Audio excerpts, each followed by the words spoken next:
You're listening to the Board Game Snobs podcast, a ridiculous podcast with ridiculous hosts that discuss ridiculous things. And any mention of board games is purely coincidental. And so, without further ado, and with a heavy dollop of shame and embarrassment on my part, I give you the Board Game Snobs.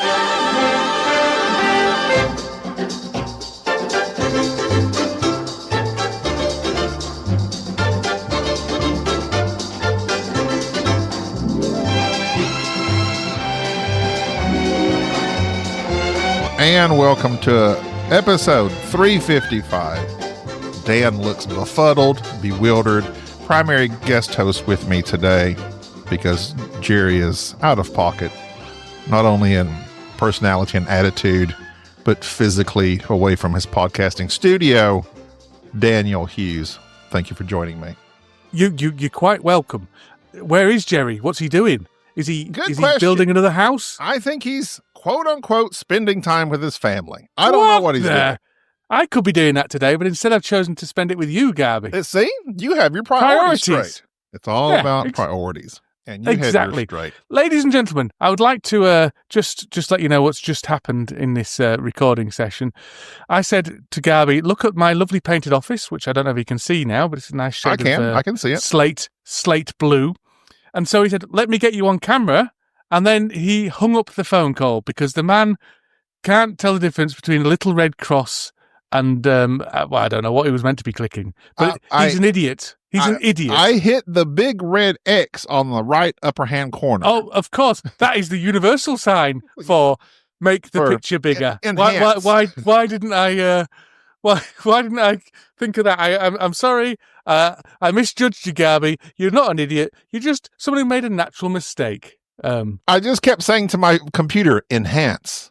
It won't be long till that happens. In fact, I use Microsoft Edge because that's the kind of rebel I am. Some AI? Well, I don't know. Not this one. It was yesterday. That's an important fact for everybody listening at home. Yesterday, it came up with a little thing saying, connect Microsoft Edge to your microphone so you can talk to it while you surf the web. And I said, no, I don't want to do that. There's one thing I've learned from Alexa is that I don't like giving vocal commands. Yeah. I'd rather type for some reason. Now, is that because you're afraid that Queen Elizabeth's son is listening to everything you say, or is it because you just don't like giving verbal commands? It's because I don't like talking to people in general, and I've kind of expanded to because it takes longer. Almost takes longer to say something, and then you're going and all that kind of stuff. Whereas if you're typing, it's just easier. Well, I guess the only thing for that is you can do it from anywhere in the room. You can say, "Hey." Yeah. But then you have to say things like, "Play Deeply Dippy by Right Said Fred." No, Right Said Fred. And all that kind of stuff because it can't understand you. Does it take into account for regional accents? I presume so. I don't know. Does yours greet you with hello? Mine does because mine is Australian. Because I have mine set on the Australian accent because I find that because I use mine quite a lot for spelling. That's the main thing I use mine for in the office. I say, I won't say its name because it can hear me. I say, device, tell me how to spell diarrhea. Usually it's diarrhea, I must admit. And then it'll tell me how to spell diarrhea. So do you find the Australian accent to be like the Southern accent in America as Australia is to England? No. I don't quite understand. I find it pronounces the letters more clearly. So you're saying it's a superior accent? I'm not against Australia. I've got an Australian citizenship, as well. You know, my mother's Australian, and so I've got nothing against the Australians as a race. So yeah, I would say for clarity, in the case of Alexa, this is absolutely scintillating podcasting. Well, that's what I expected when I brought you on here. Yeah. I don't know. I really don't. As I keep saying, why you weren't nominated for the Golden Geeks, I have no idea. With this kind of exciting stream of consciousness podcasting, where we literally we open our mouths and words fall out. Whether not interesting words. That's the main fascinating. No, they don't have to be interesting. Any banal crap that happens to fall out of our middle-aged white male white bread mouths. That's what happens. Nothing of any consequence, nothing of any interest, just a load of claptrap. But you enjoy it. You enjoy talking. You just said you don't enjoy talking, yet here you are. I do enjoy talking. It's the listeners I'm feeling sorry for. That's what I'm saying. We kind of do it for the listeners, but it's mostly for ourselves. All right, fair enough. But other than that, yeah, you're. Are you going to show me your Lego people in the background? Let's kick it up a notch. Absolutely scintillating the Lego people in the background. They're not Lego people; they're Lego cars. I've got this thing now where I'm making Lego cars, and I'll only show you a couple because otherwise it's going to be the entire podcast. Well, I can see, I believe, Herbie from here. You can see Herbie from here. I see a Volkswagen. Right. So what else can you see? It looks like the Back to the Future car, the Ghostbusters, and the two on the right. Oh, the Batmobile, and I don't know what the Hummer-looking thing is. It's not a Hummer, it's a van. It's black with a red stripe. A-Team? A-Team van, yes. Okay. Oh, wow. This is for middle-aged. Even older than middle-aged. Baby. That's 80s. I think I'm still middle-aged. Approaching 50 is middle-aged, isn't it? I'm not elderly yet. That's still middle-aged. But if you were, I barely remember the A-Team. I just barely remember them. They were on when I was like... How old are you? You're the same age as me. I'm 48. Oh, well, I'm 49, so obviously it was a year afterwards. And I've got a General Lee in the process of being built, which is a bit controversial. Why do you say that? Stars and bars, you know?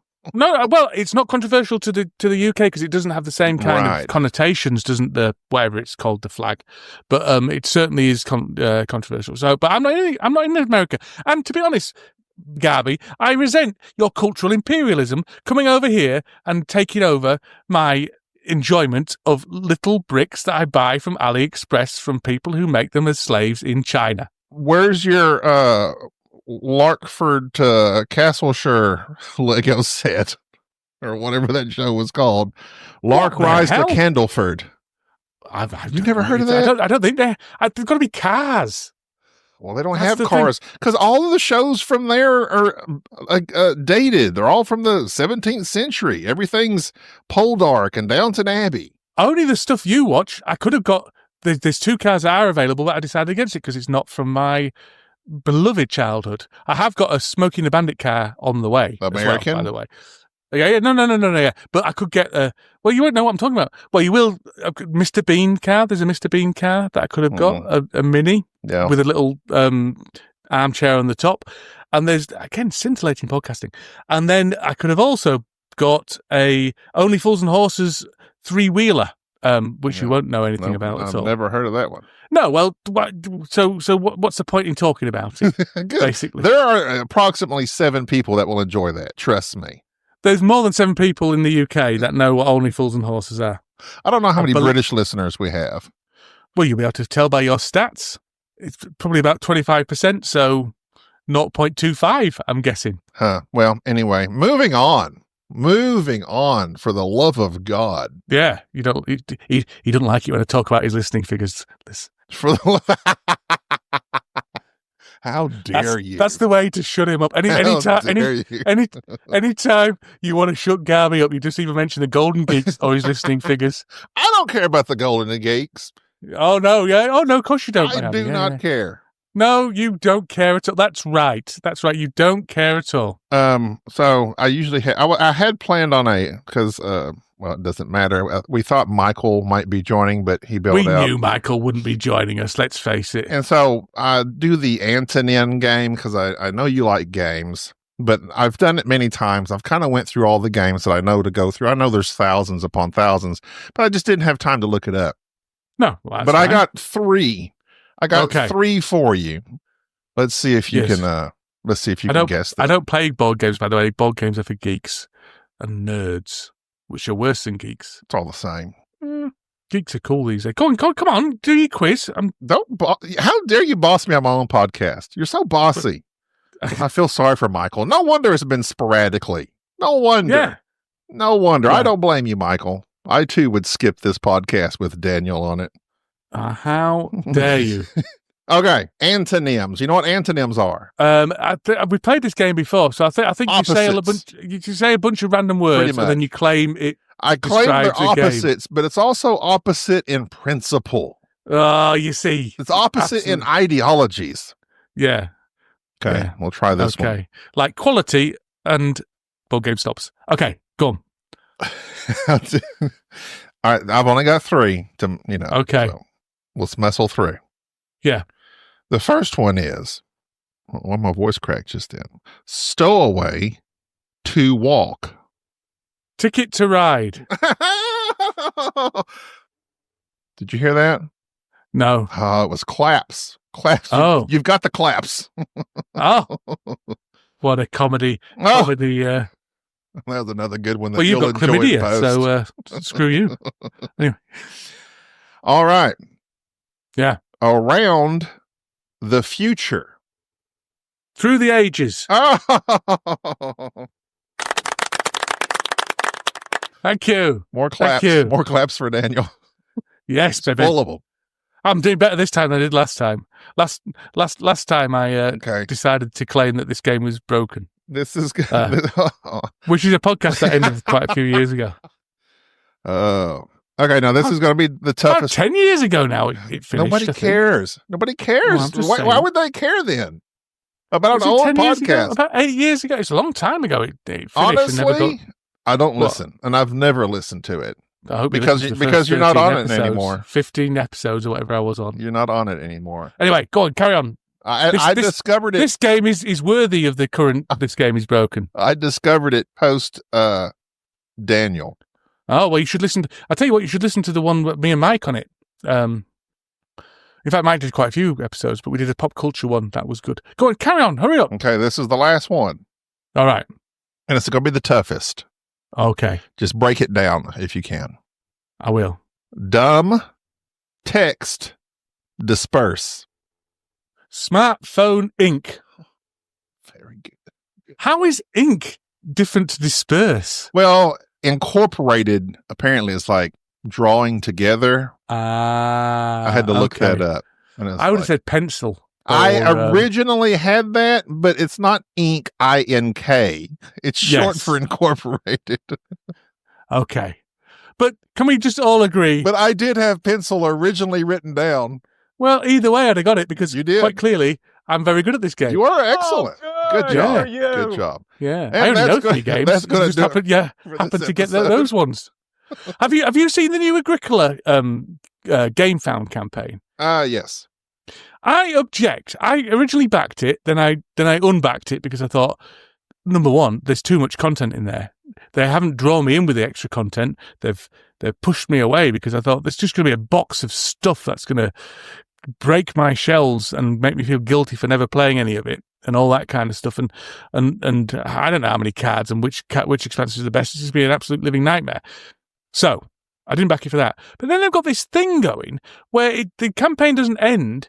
Every time someone backs it, it resets the campaign counter 10 minutes on. So it was meant to end on Friday, but it's continuing to go on because people keep backing it and adding 10 minutes to the end date. I object to that. I think that's horrible. I think it's all about... Because it always looks like it's only got 8 minutes left. So there'll be people going, I better get in quick before 8 minutes left, despite the fact there's going to be loads and loads of late pledges anyway. It makes a difference when you back it ultimately these days. But it's just nasty and cynical, and I'm glad I withdrew my pledge. The only reason I pledged for it is because I enjoy the Castles of Burgundy one. Oh, good for you. So I thought, I'll get that and then have 2 then. But I don't like Agricola as much as Castles. Have you lodged a complaint against Mr. Pryor? No, I haven't, but I did think about messaging him, and I thought, I haven't spoken to him for a couple of weeks, and the last time I spoke to him, I kind of let him down a little bit, so probably How would you let him down? Well, I was doing a D&D game for him and Max, but I got too much, so I ended up backing out, claiming that I'd... You've been nothing but bad news for him lately, is what you're saying. I've been nothing but bad news for him, and to hear me criticise his beloved employer would probably be too much. He may call it off. He might call it off. He might call a formal end to our friendship. He might have the episodes of Well-Rounded Gentlemen expunged from the libraries. Well, they are already expunged a long time ago because I'm not paying for them to be. You're not paying them prices. No, it's $5 a month. I'm not paying $5 a month for a podcast that no one listens to. If they posted to Spotify, they're still on there. Even if I don't pay the hosting anymore. Yeah, because the podcast I had a love for, Disagreeable Nerd, which I talked about movies and TV. I stopped it, and it's still on Spotify. The episodes that posted to it, as well as YouTube. If it made it to YouTube with Spotify, they're still on there. Yeah, well, YouTube. I didn't do it to YouTube. I had to do that. That includes filling in boxes and stuff like that. I'm going to search for it. Well-rounded.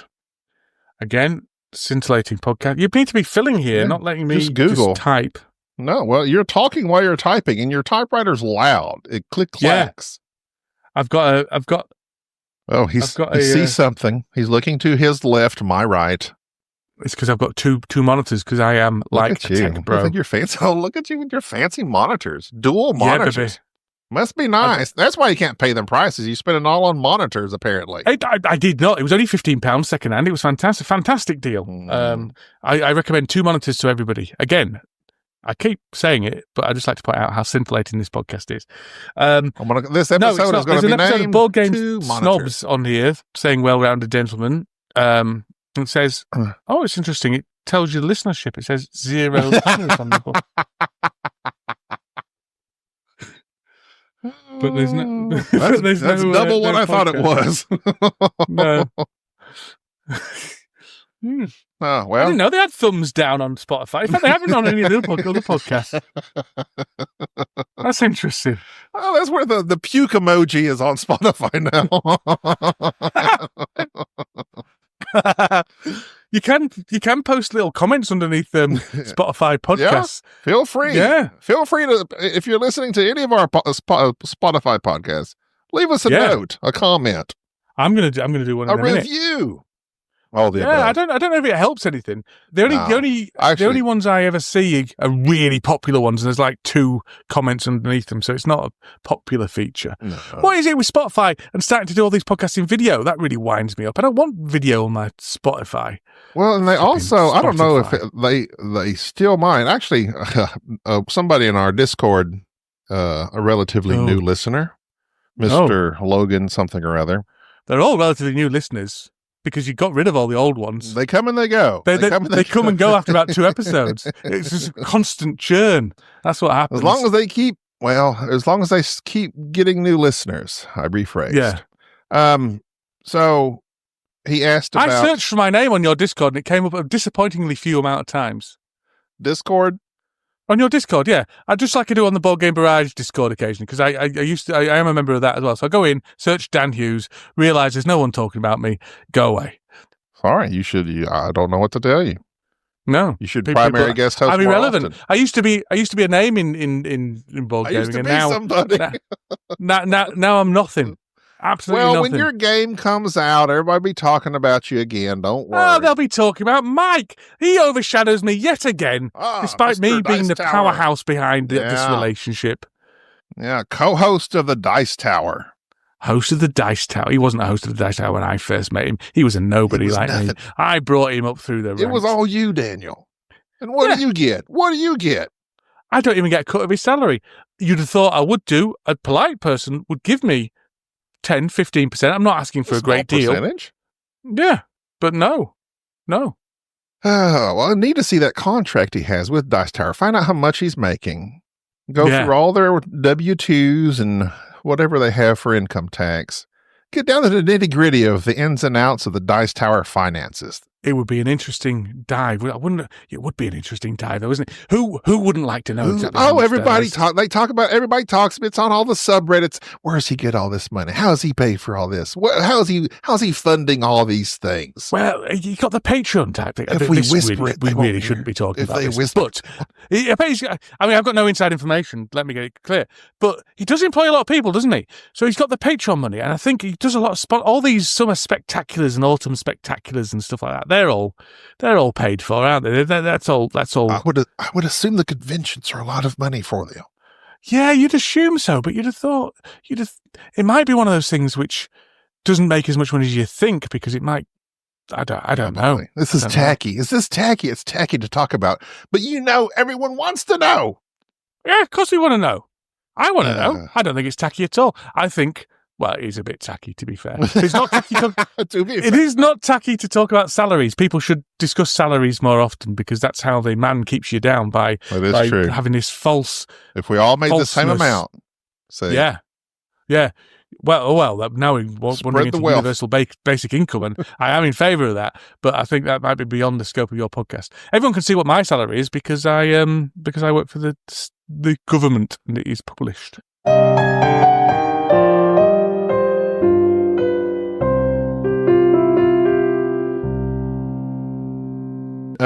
Did you know?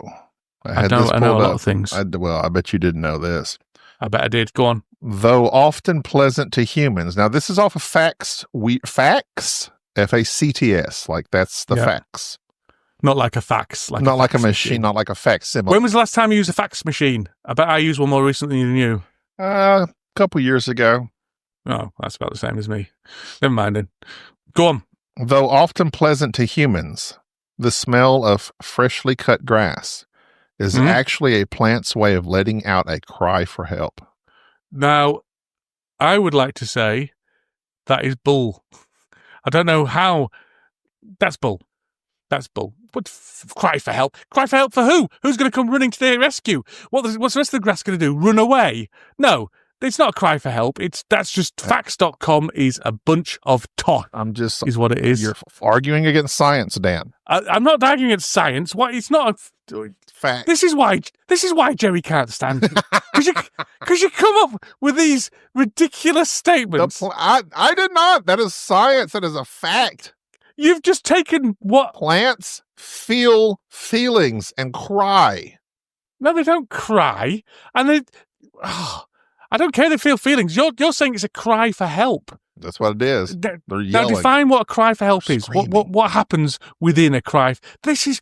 You see, I've got so much sympathy for Jerry. Everyone thinks Jerry is but he's not. It's just driven mad by the amount of rubbish that he has to put up with. No, it's not rubbish. Day on day. You are claiming this is facts. I spit facts. That's all I do. I spit the truth. The fact you are saying this is fact shows that you are full of it. Did you know, Dan? Cry for help. Who are they crying for help? They're not expecting someone to come, and they can't warn other people. I saw those trees in Lord of the Rings. Maybe the trees are going to come help them. Well, they're not going to, are they? And what's the most famous tree you know of? The tree at Sycamore Gap, which was recently cut down, but it was in Robin Hood, Prince of Thieves, and it's quite famous within the UK as being a very. I bet it let out a big cry for help. Well, there was a big public scandal because it's on Hadrian's Wall, which I've walked actually, which is the wall that the Romans built to separate Scotland from England. Rocky yelled that during his last fight. I don't think it was the same Hadrian. I could be wrong. He was hollering for the wall. Who knows? I don't know if he was shouting for an ancient Roman emperor, but he could have been. To be fair, and this is the difference between you and me. I'm willing to admit that sometimes I don't have all the facts, but yeah. And there's also Major Oak, which is another Robin Hood tree, but that's over in Nottingham, and that's really old. So why did they chop it down if it's famous? Because they were vandals and they were angry at the council. So two people came in the middle of the night and chopped it down. They've recently been imprisoned for doing such as things. They should be. That's outrageous. Why harm nature? It is outrageous. People were very upset about it. Yeah. Most famous tree I know is it the General Sherman? It's either the Sherman or the General. It's a sequoia. It's a tank. You're thinking of a tank. No, it's the General Sherman sequoia tree in California that I believe you can drive a car through. Yeah. One of those. We can drive a car through a lot of trees, but usually small ones, and they're not very healthy afterwards. No, this one you can drive through it, and it's still living. And it's thousands of years old. I had heard there's some tree. I don't know where it's at in Egypt somewhere that supposedly, but it's kind of like it's connected to like this conglomerate of trees that are kind of bushes. It's like thousands and not even like supposedly the oldest tree in the world, like a root system that's the oldest system in the world. I understand it. It might even be called like the Methuselah tree or something like that. The Methuselah bush. I'm going to Google it with my noisy keyboard. Keyboard? Keyboard. But I can imagine that tree's loud cry for help. Tree in the So see, world. you say you're like, all right, well, you're supposed to be vamping while I'm looking stuff up, but you're typing as you speak. What, me? It makes it hard. Well, it's because I I know that one of us Can is you type and not say what you're typing at the same time? Can you silently type? No. No. Can you read to yourself without saying the words out loud? Sometimes. You're right. It is a Methuselah tree. Of course. See? Facts. But it's in California, USA. Okay. Actually. There it is. It's near, which is quite near Egypt. Okay, so I got some things wrong. How old is it? How old is it? Your mother is so old. 5,000 years old. Wow. Its exact age and location are kept confidential. It's to protect it from vandalism, which is very wise considering the fate of the sycamore gap tree. See, when this comes out, you'll hear this all in post, and the tree says, I am the last one. That's what happened when I cut it down. If only you could hear the things that are coming through my earphones. I'm done, Hughes. Okay. It's okay. Yeah, well, probably, yeah. It's gonna be good. You'll love it. You'll love it. Well, I don't listen to this podcast, so we'll... they are almost professional level comedians. Evan usually listens and he tells me which ones are worth listening to. And he hasn't said anything.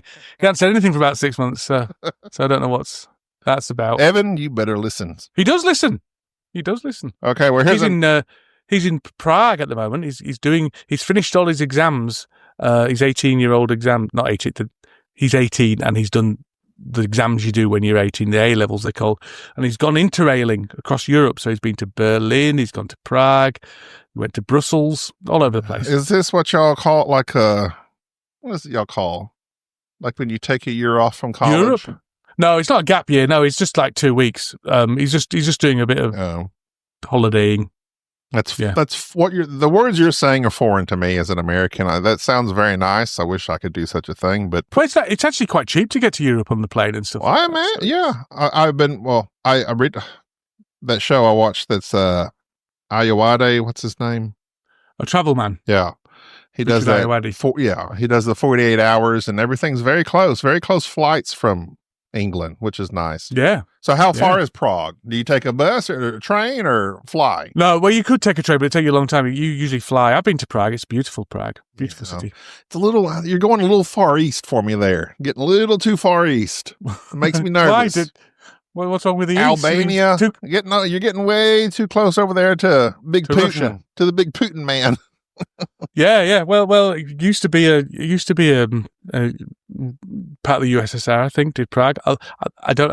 And there was something called the Velvet Revolution. I seem to remember. I can't remember. I'm not. I'll type into Google Maps, see how long it would take me to drive there.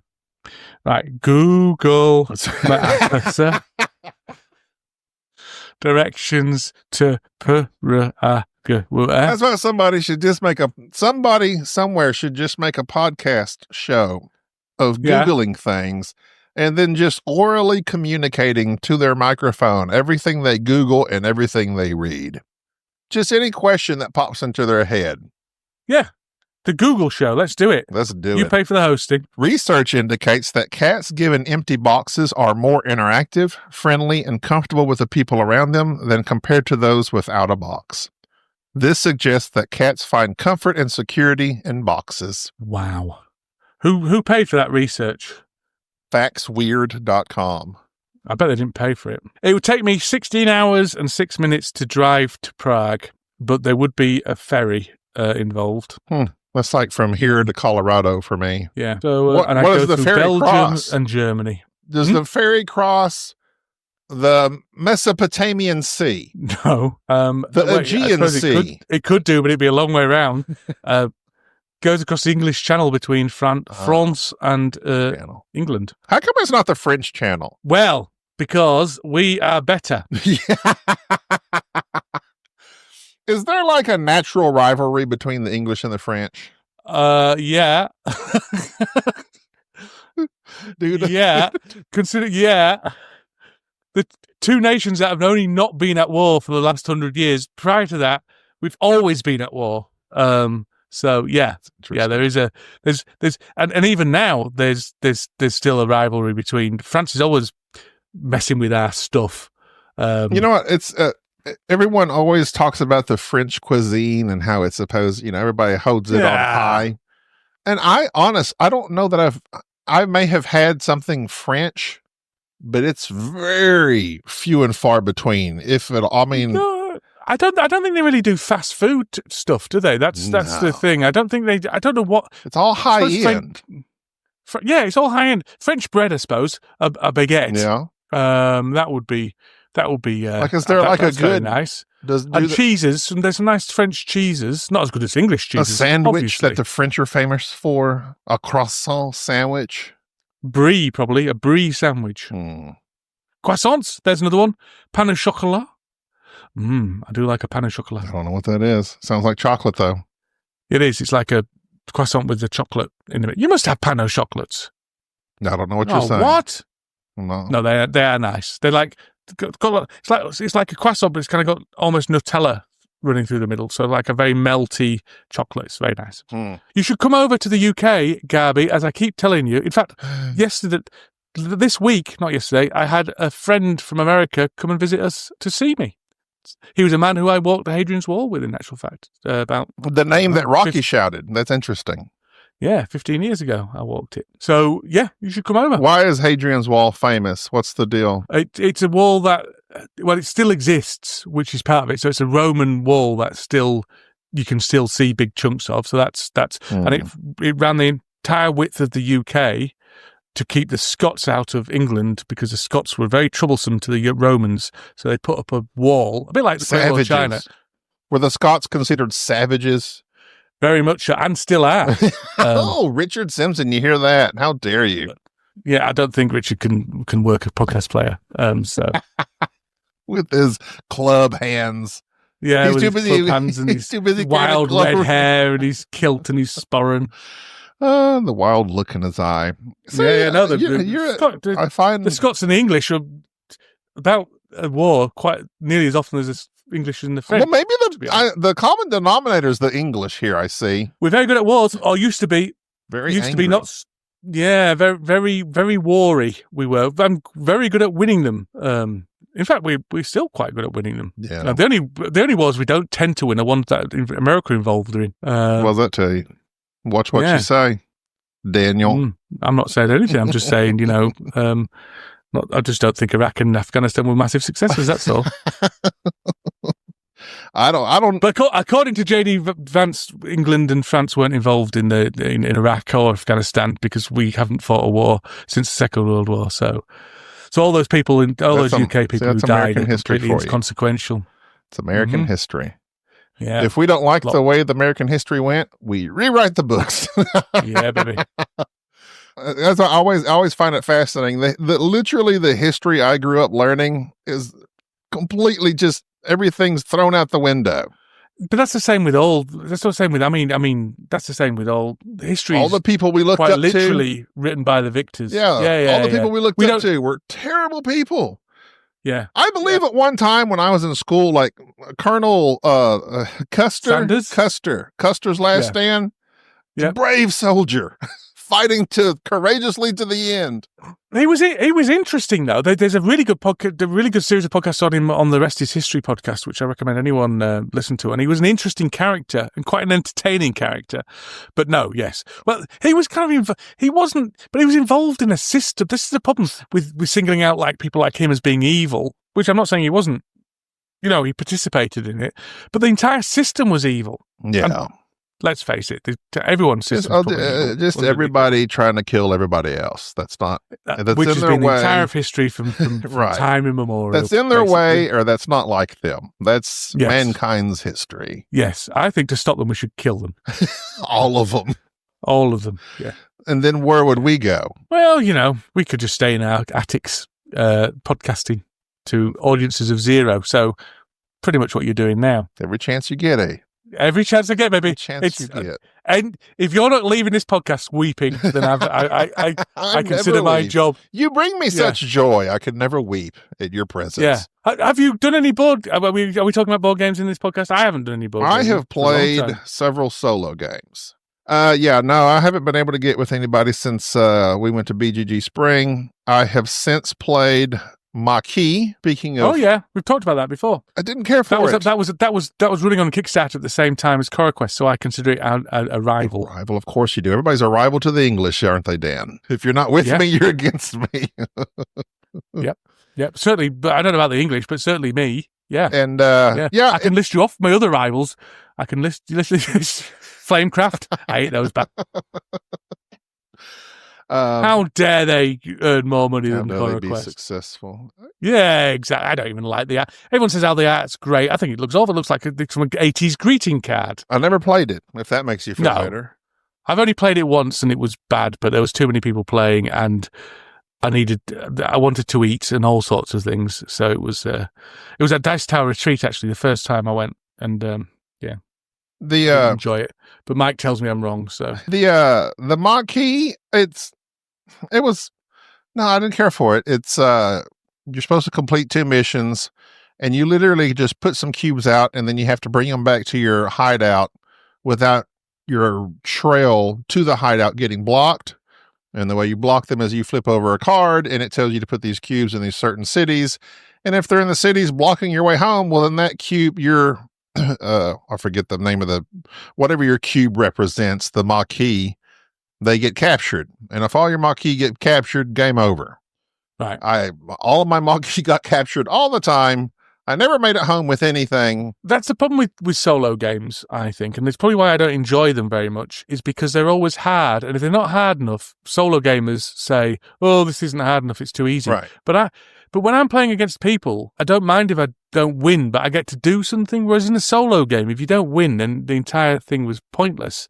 I don't know. I don't get the same kind of creative, juice from a solo game as I do from playing against. If you want some creative juices from a solo game, I do. Oh, Long Haul 1983. Yeah. I don't know if you remember. Benjamin did a podcast on this on 5 Games for Doomsday.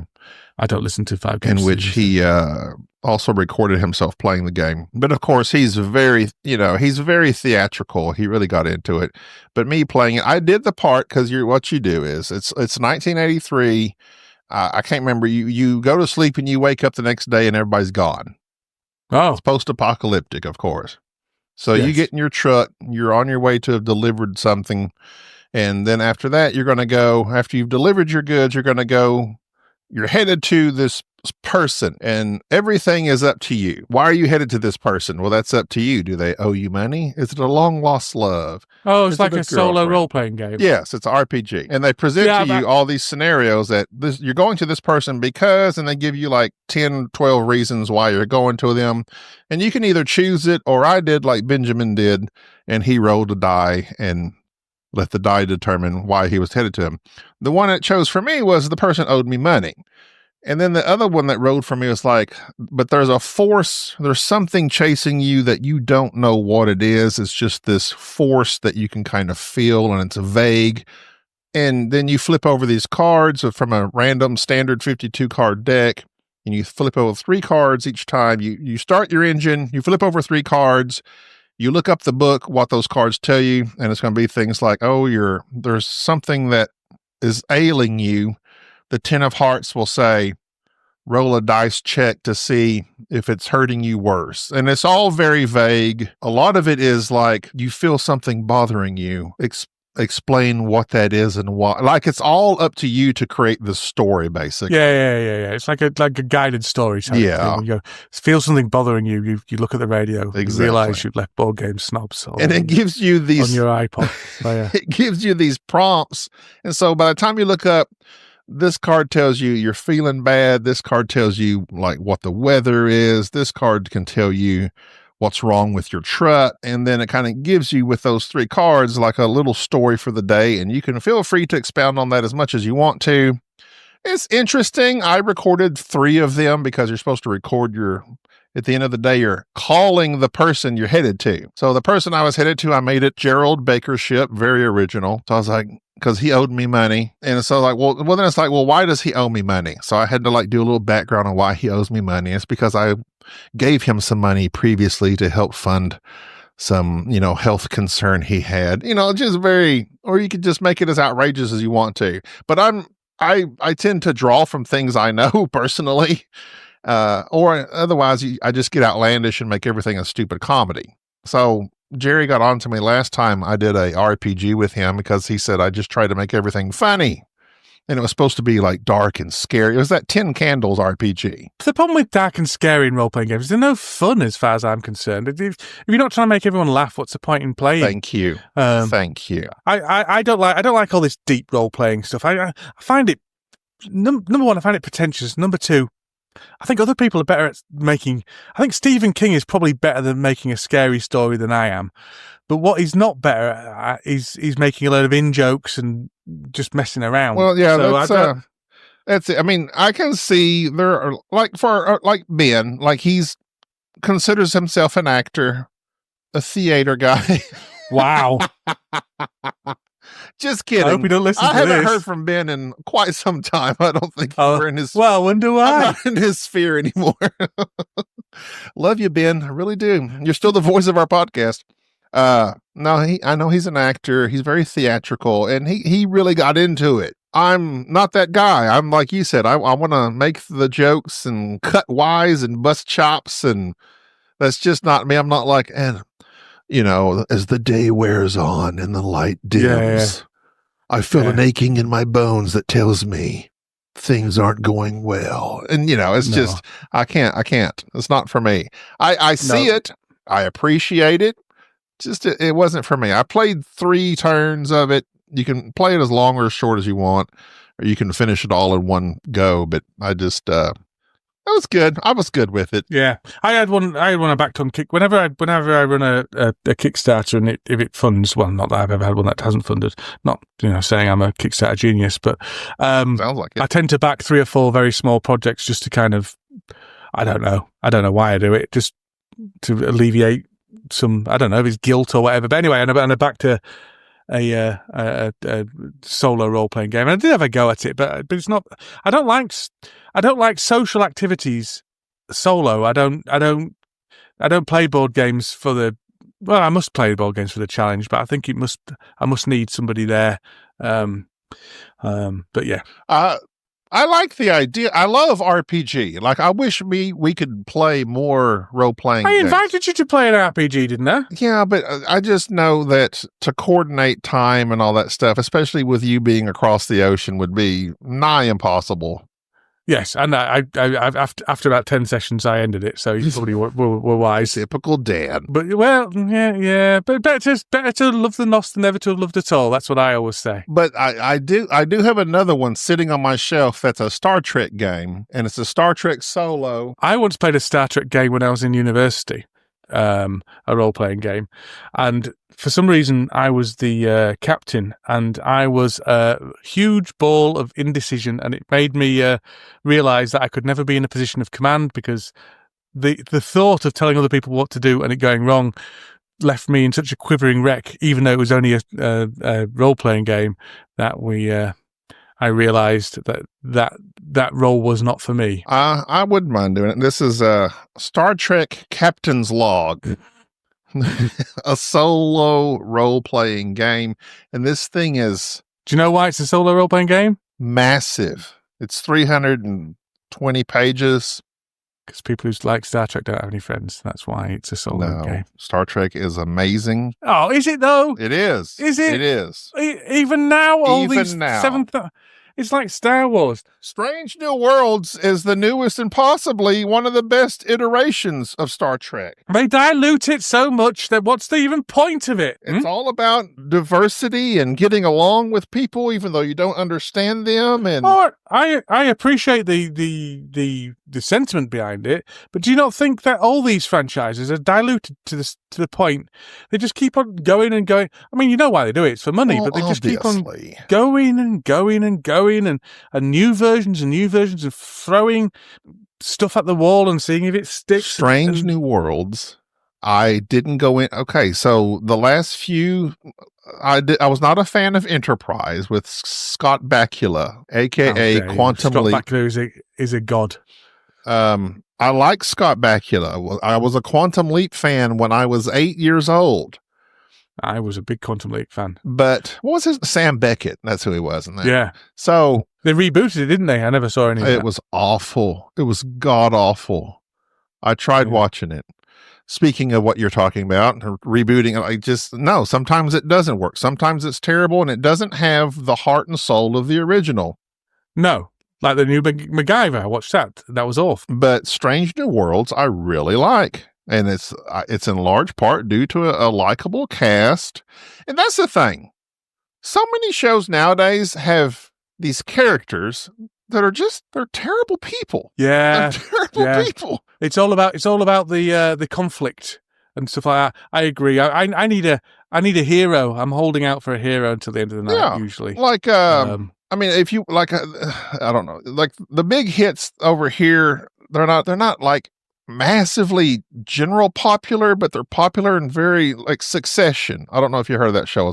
I have heard of Succession, and no TV program is massively popular anymore because it doesn't exist, right. because the market's too fragmented. But you will never get another Friends. You'll never get another right. Correct, all that sir. kind of stuff. Yeah. But in the zeitgeist of certain whatever circles. So Succession, just like, they win all these Emmys and stuff, full of all these billionaire characters that are absolutely horrendous people. Yellowstone, all these greedy people, they're flawed, blah, blah, blah, terrible people. It's just all these shows that that's why I like Strange New Worlds. They're good people trying to do good things for the betterment of mankind. Yeah. And that's why I don't like the Board Game Snobs podcast, because there's just no one likable in it. That's the problem. That's the problem with it.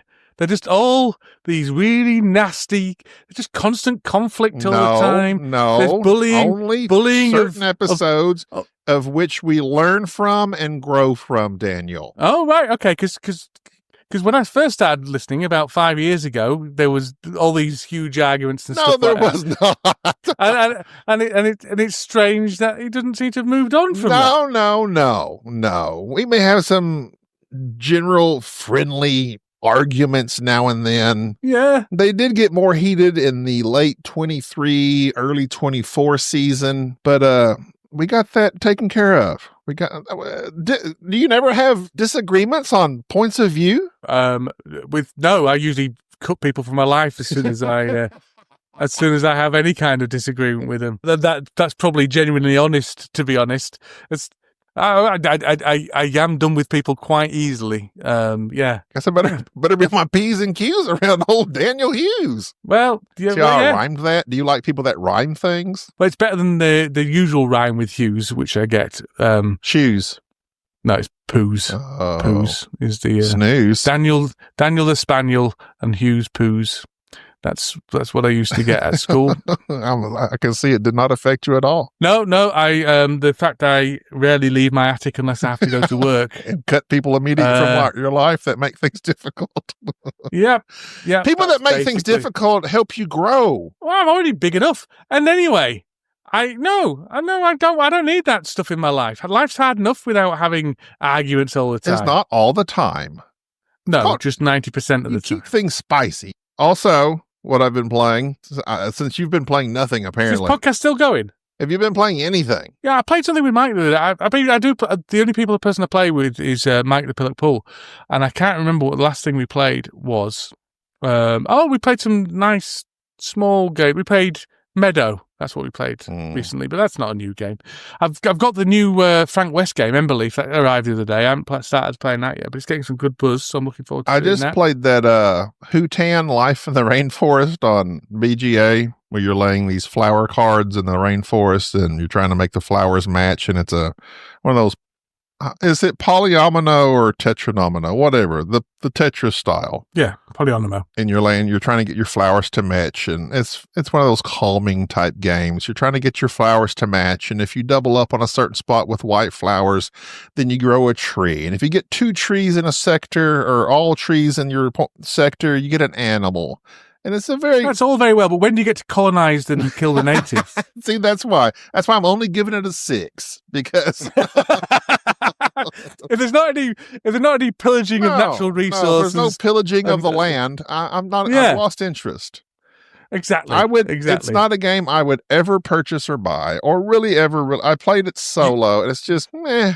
You're allowed to pillage and be awful and kill people as long as it's anthropomorphic animals. Exactly. That's the new rules. That's right. Or aliens. Every game has to be anthropomorphic animals, so we don't have to worry about any kind of politics whatsoever.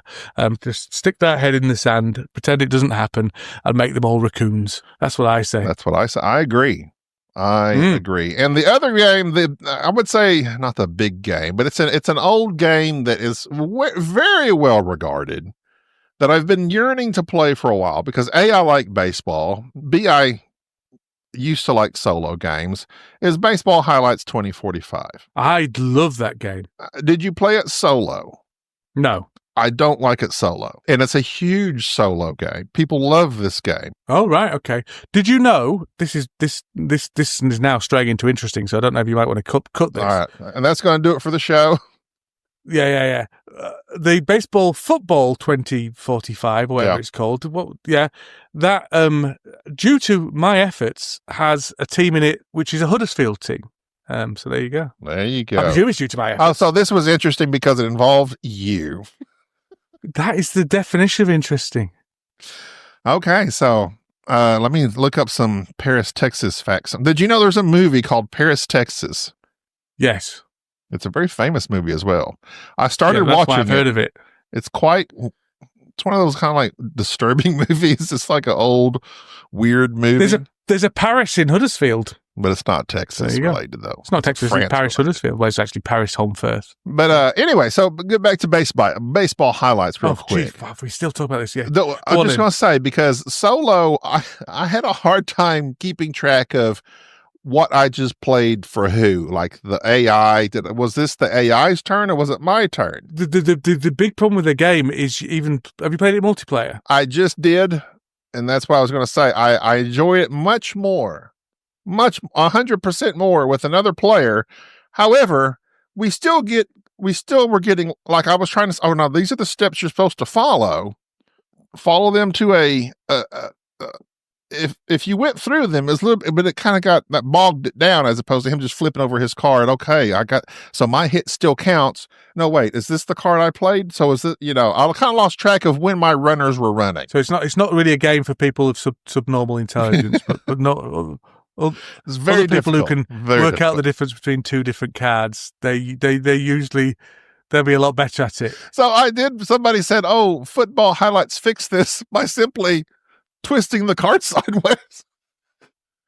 You see, just exhaust. That's a bit much for you, though, isn't it? That's one mechanic too many. Exhaust the card by turning it sideways. I was like, oh, that's genius. Yeah, it was very hard for me to keep track of when I played my card, but I did enjoy it with 2 players a lot. No, I really enjoy it. I played it first time I played it, and really the only time I played it much is with Berkey. Do you know who Berkey is? He makes board game tables. Is that the?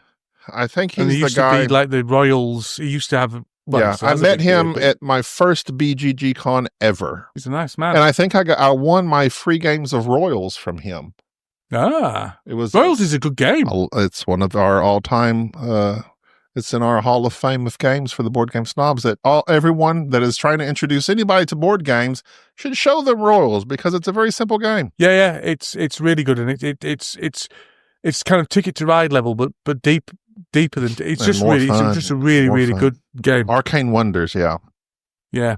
It's a Dice Tower Essential, I seem to remember. Yeah, and I was trying to figure out why he was involved in it, because he gave me the game. Because he looks like, because he did a promotion for it. I think he was involved with the Dice Tower at the time, and he's like a actory type person. And they I don't know if they paid him, but they got him to be their kind of spokesman. So he used to go around dressed as a king and all that kind of stuff. I do remember him. Probably just knew people who knew him, but he's a nice man. He also used to make spices. Called Happy Mouth Spices, and he gave me a free sample, and it was lovely. All right, well, that's we made it to a reasonable point in time where we can end the podcast if you want to. Oh, is that what it was? I wondered what the last 15 minutes were. It was just as desperately trying to get to a point in time. Fair enough. We've got to wrap up board games into the title of the podcast somehow. So something we yeah. Well, I did attempt to by whinging about the Game Found campaign, but you wouldn't engage. So no, I heard you. I don't want you to destroy one of your only lasting remaining relationships. Yes, that's very fair. It's very fair. I'm looking out. See, I'm a good person. I create relationships. I don't destroy them. But what kind of relationships? That's the toxic, mostly. Toxic, codependent relationships. Oh, miss you, Jerry. And on that note, Daniel. Yeah. Is there any episodes of Sporadically Bored coming out anytime soon? Well, there might have been today if Mike had got his. Well, to be fair, we neither of us. No. We haven't got any planned. And then when Mike said he was free today to join this podcast, I went, well, hang on a second. If you're free today and I'm free today, why aren't we recording our podcast? Yeah, you tried to edge me out. I see. Well, I was, yeah. Well, you can't complain about us not podcasting, and then. Anyway, but no. Well, there will be one soon. We're not finished. It's just Mikey's just so busy. I know. He's making all them big bucks as we discussed earlier. Exactly, and we need to know. We need to find out how much from millionaire Tom Vessel. Millionaire Tom. Well, they've all moved, haven't they? They've all moved. Oh yeah, probably because of the. I'm sure it's the tax brackets where they moved to is much better. I think. Well, I don't know how much I'm allowed to say. You better not say anything. Yeah, but I suspect where they're moving to is cheaper than where they moved from. I'm sure. When with an expanding empire, you got to learn to. Yeah, and they've got their own kind of big office now and things like that. So HQ. So, yeah. I'm sure it's going to be a 10-story building before too long. A literal tower. It's only a matter of time till I'm employed by them. And let me tell you, Tom Vassell will regret every single second that he did of that, because I have no work ethic and don't like doing anything solo. And if you disagree, you cut people out. Cut people straight out. So Tom Vassell will be out the door. Say, I don't like your hat. Get out. And I wouldn't talk to him for the rest of my employment there, which would be very short, I suspect. The most briefly tenured employee of the Dice Tower, Daniel Hughes. Notable for something, at least. I'm notable for a lot of things. Well, none of it good. Go on, end the podcast then. I'm trying. That's going to do it for episode 355, Daniel. That's what I nearly said. That's almost like one a day. You haven't got much longer till it's one a day. Ridiculous. Daniel, thank you for having nothing else much to do in your life and leaving your wife hanging as you come home from work. And instead of joining her, you joined me on a podcast for over an hour, and now it's very late at night. And see you next time. Bye-bye. Entry-level knowledge, expert-level nonsense, discussing anything and everything, and sometimes board games. Sometimes Enrique shows up